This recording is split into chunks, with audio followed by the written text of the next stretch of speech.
Up come the Banelings and the Infestors. You can just fungal growth everything in this army and drop Banelings all over it. Here it comes.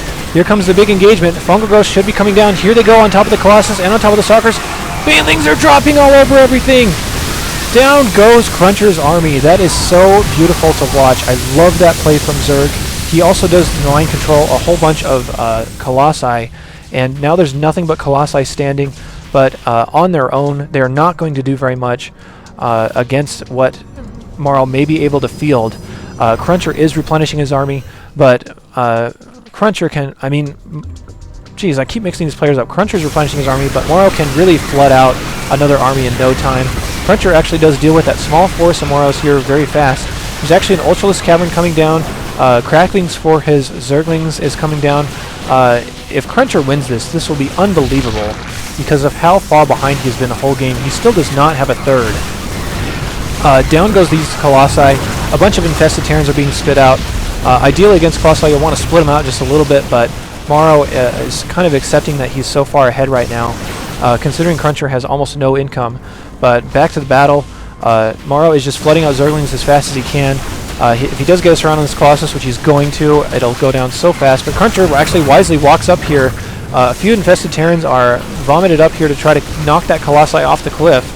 And again, you'd like to see him separate these just a little bit more. A Zergling drop is coming, and the Zerglings get denied by these Stalkers. So this is great micro on both players' part.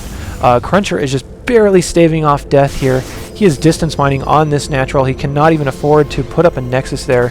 Here come the Zerglings just running right past the Colossus and getting on top of these Stalkers. Cracklings are not quite done yet, but 3-3 is almost done. He does have the Ultralisk Cavern finished, and he's banking a ton of gas.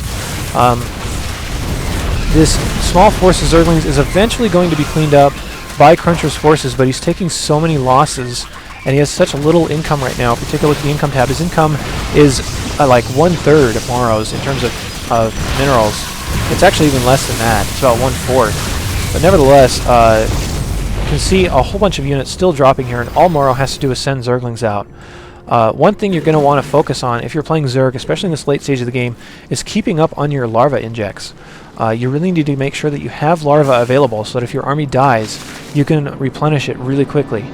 It's obviously a lot more cost effective than putting up extra hatcheries, which he already has a ton and even has a macro hatch. But still, you need to keep your larva up, and geez, that's a lot of Banelings morphing right now. All heading into the Overlords. He actually does drop one of them out because his Overlord is so hurt. But up come Infestors, up come some Baneling drops.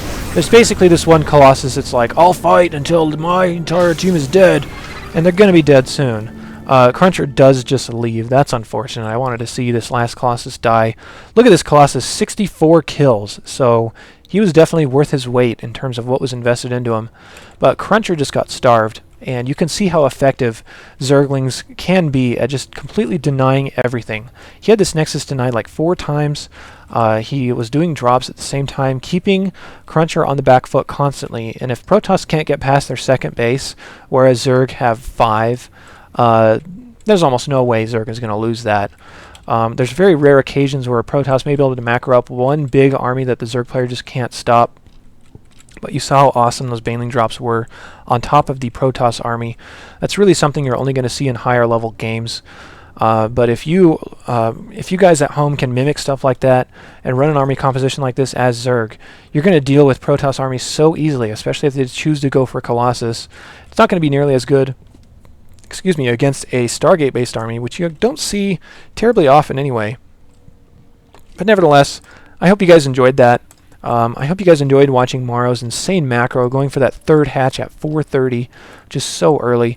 But everyone that knows mouzMorroW knows that he loves his macro, and he will get up to 3 and 4 bases in the blink of an eye, whereas the Protoss player going for a Nexus first, or rather a Forge fast expand, which actually a Nexus first in this situation, will typically just sit back, wait for a little while for their strategy to develop, and that gives you free reign over the map as Zerg. So I hope you guys enjoyed that game.